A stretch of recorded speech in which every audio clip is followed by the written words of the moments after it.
એક ભૂખ્યા કાગડાની 4 જ્ઞાનવર્ધક વાતો। મિત્રો, ભલે ભૂખે મરી જવું પડે, પણ એવા 4 લોકો પાસેથી ક્યારેય પણ જીવનમાં મદદ માંગવી જોઈએ નહીં। એ 4 લોકો કયા કયા છે? મિત્રો, ભલે ગમે તેવી મુસીબત આવી જાય, ભલે ભૂખે મરવાનો વારો આવે, પણ આવા 4 લોકો પાસેથી આપણે ક્યારેય પણ મદદ માંગવી જોઈએ નહીં। મિત્રો, એ પહેલાં કે તમે આ વિડીયોમાં પૂરી રીતે ખોવાઈ જાઓ, ચેનલને જો સબસ્ક્રાઇબ ના કરી હોય તો ચેનલને સબસ્ક્રાઇબ જરૂર કરી લેજો અને બની શકે તો તમારા સ્નેહીઓને આ વિડીયો શેર જરૂર કરી દેજો, જેથી તેમના જીવનમાં પણ ખુશીઓ આવે, જીવનની નવી રાહ એમને મળે। મિત્રો, આજે હું તમને એક અદ્ભુત વાર્તા સંભળાવવા જઈ રહ્યો છું, જેને સાંભળ્યા પછી તમને ખરેખર લાગશે કે હકીકતમાં ભલે ગમે તેવી તકલીફ આફત આવી પડે તો પણ ક્યારેય એવા 4 લોકો પાસેથી આપણે મદદ લેવી જોઈએ નહીં।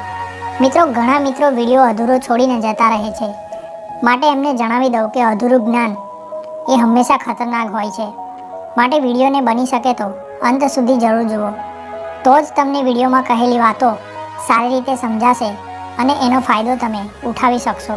તો મિત્રો, ચાલો વિડીયોની શરૂઆત કરીએ। એક જંગલમાં એક ઝાડ ઉપર કાગડો અને કાગડી રહેતા હતા।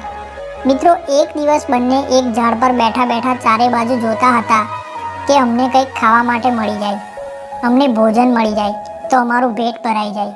પણ એ જંગલમાં ત્યારે દુષ્કાળ પડ્યો હતો, ઘણા પક્ષીઓ જાનવરો ત્યાંથી નીકળી ચૂક્યા હતા, માત્ર થોડા જ પ્રાણીઓ રહી ગયા હતા। મિત્રો, ઘણા દિવસ એમણે ભૂખ વેઠી, એટલામાં એક શિયાળ એક નાનો ટુકડો શિકાર કરીને લાવે છે અને એ જ ઝાડની નીચે બેસીને ખાવા લાગે છે। ઝાડ નીચે બેસીને શિયાળ ખાઈ રહ્યું છે અને જે કાગડી છે એણે કહ્યું કે શિયાળ ભાઈ, અમે ઘણા દિવસથી ભૂખ્યા છે, અમને કંઈ જ ખાવાનું મળ્યું નથી, જો તમે થોડીક મહેરબાની કરીને અમને થોડુંક ખાવાનું આપો। શિયાળે જોયું કે ઉપર તો કાગડો ને કાગડી બેઠા છે, પછી મનમાં વિચાર કર્યો કે મારી પાસે જ નાનો ટુકડો છે અને ઉપરથી આ લોકો માંગે છે। મિત્રો, બધાને ખબર જ છે કે શિયાળ કેટલું ચાલાક અને કપટી હોય છે, તો શિયાળે કહ્યું કે વાંધો નહીં, આવી જાઓ નીચે, હું આમાંથી તમને ભોજન આપીશ। અને મનમાં ને મનમાં વિચાર કરે છે કે જેવી કાગડે નીચે ખાવા આવે તો આ ટુકડાને હું પછી ખાઈશ, પણ પહેલાં આને પકડીને ખાઈ જઈશ। જેવી કાગડી નીચે ઉતરવા જાય છે કે તરત કાગડાએ એને પકડી રાખી અને કહ્યું કે તું ગાંડી છે, ક્યાં જાય છે? તને ખબર છે આ કોણ છે? આ શિકારી છે, આ તને જ ખાઈ જશે અને તું આ શિયાળ પાસે મદદ માંગે છે? આ તારી મદદ જીવનમાં કોઈ દિવસ ના કરે। કાગડીએ કહ્યું કે હમણાં તમારી સામે તો મેં પૂછ્યું, મેં મદદ માંગી તો શિયાળ ભાઈએ હા કીધું। કાગડાએ કહ્યું, હા, હું તારી વાત માનું છું, પણ જેવી તું નીચે જઈશ તો એ શિયાળ શિકારના ટુકડાને પછી ખાશે, પહેલાં તને ખાઈ જશે। કાગડીએ કહ્યું, તમે ગાંડા છો? જ્યારે એણે વચન આપ્યું છે કે એ મને આપશે ખાવાનું, મને નહીં ખાય। કાગડાએ કહ્યું કે આજે જે તું મૂર્ખામી કરે છે, કેટલાક દિવસ પહેલાં એક પોપટ અને મેનાએ આ મૂર્ખામી કરી હતી, આવા કપટી લોકોની મદદ માંગીને। સાંભળ, હું તને એક વાત કહું છું। એક વડના ઝાડની બખોલમાં પોપટ અને પોપટી રહેતા હતા, મતલબ પોપટ અને મેના રહેતા હતા, અને એ જ વડના ઝાડની બીજી બખોલમાં એક સાપ રહેતો હતો। તો એ સાપ એટલો દુષ્ટ અને અત્યાચારી હતો કે જ્યારે પણ મેના બચ્ચા આપતી, ઈંડા મૂકતી અને પછી બચ્ચા નીકળતા ત્યારે સાપ જઈને એને ખાઈ જતો, પણ મજબૂર મેના અને પોપટ કંઈ કરી શકતા નહોતા। મિત્રો, આવું ઘણીવાર થયું। આવું થાય ત્યારે મેના ઘણીવાર રડતી, પણ પોપટ અને મેના કંઈ કરી શકતા નહોતા। એક દિવસ મેના બેઠી બેઠી રડતી હતી, ત્યાં બીજી ડાળ પર આવીને એક જળ કુકડી આવીને બેસી જાય છે અને પૂછે છે, મેના, તું કેમ રડે છે? મેના કહે છે કે જે ઝાડની બખોલમાં અમે રહીએ છીએ એ જ ઝાડની બીજી બખોલમાં એક સાપ રહે છે, એ એટલો ખતરનાક છે, અત્યાચારી છે, જ્યારે હું ઈંડા મૂકું છું અને બચ્ચા થાય છે એ આવીને મારા બચ્ચાઓને ખાઈ જાય છે। હવે મારી પાસે રડવા સિવાય કોઈ બીજો રસ્તો પણ નથી। જળ કુકડીએ કહ્યું કે મેનાબેન, રડવાથી કોઈ સમસ્યાનું સમાધાન થતું નથી, રડવાથી કોઈ રસ્તો નથી ઉકેલવાનો। સમસ્યાનું સમાધાન કરવા માટે આપણે આપણા દિમાગ પર જોર લગાવવું જોઈએ। જો શરીરમાં તાકાત છે તો લડવું જોઈએ અને બીજી તરફ દિમાગથી કામ લેતા શીખવું જોઈએ। મેનાએ કહ્યું કે એ કેવી રીતે? તો જળ કુકડીએ કહ્યું કે જો સાપને જ અહીંથી ભગાવી દેવામાં આવે તો કેવું રહેશે? મેનાએ કહ્યું કે આ તો ખૂબ સારી વાત છે। તો જળ કુકડીએ કહ્યું, તું મારી સાથે ચાલ, હું તને એક તલાવ પાસે લઈને જાઉં છું, ત્યાંથી આપણે નાની નાની માછલીઓ પકડીને લાવીશું. મેનાએ કહ્યું કે અમે તો માછલી ખાતા નથી. જળકુકડીએ કહ્યું કે ખાવાની નથી, માત્ર મારી સાથે લાવીને આવવાનું છે. હવે થોડી જ દૂર એક નોળિયો દર બનાવીને રહેતો હતો.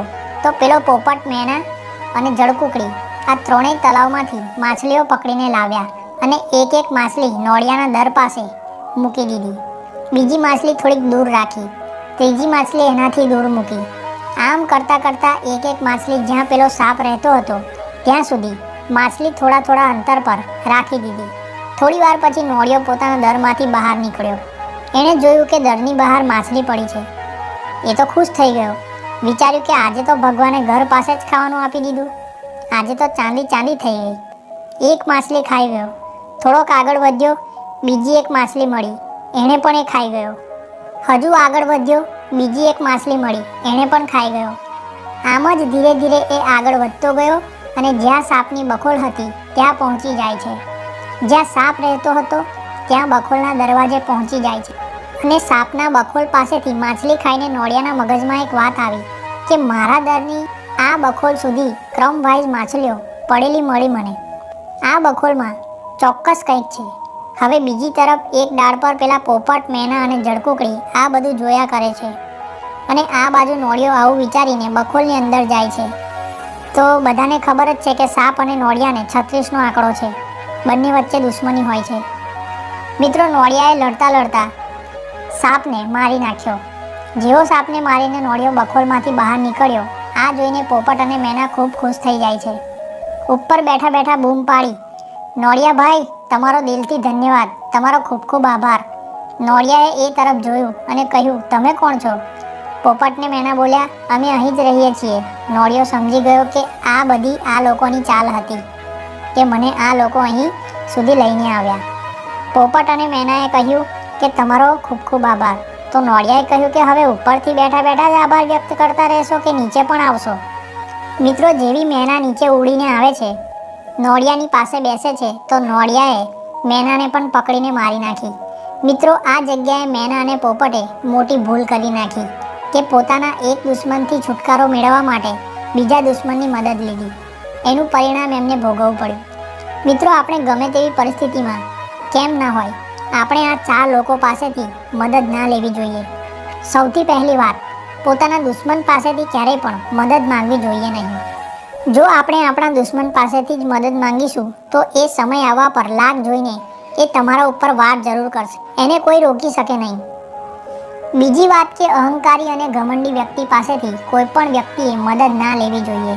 કેમ કે ઘમંડી વ્યક્તિ મદદ તો કરી દેશે, પણ જે દિવસે તમે સામે જશો તો એ તમને સામે જ તમારા મોઢા પર કહી દેશે અને બીજા લોકોને પણ કહેશે આની મદદ મેં કરી હતી. એટલે ક્યારેય પણ ઘમંડી અને અહંકારી લોકો પાસેથી મદદ લેવી જોઈએ નહીં. ત્રીજી વાત કે કપટી માણસ પાસેથી ક્યારેય પણ મદદ ના લેવી જોઈએ.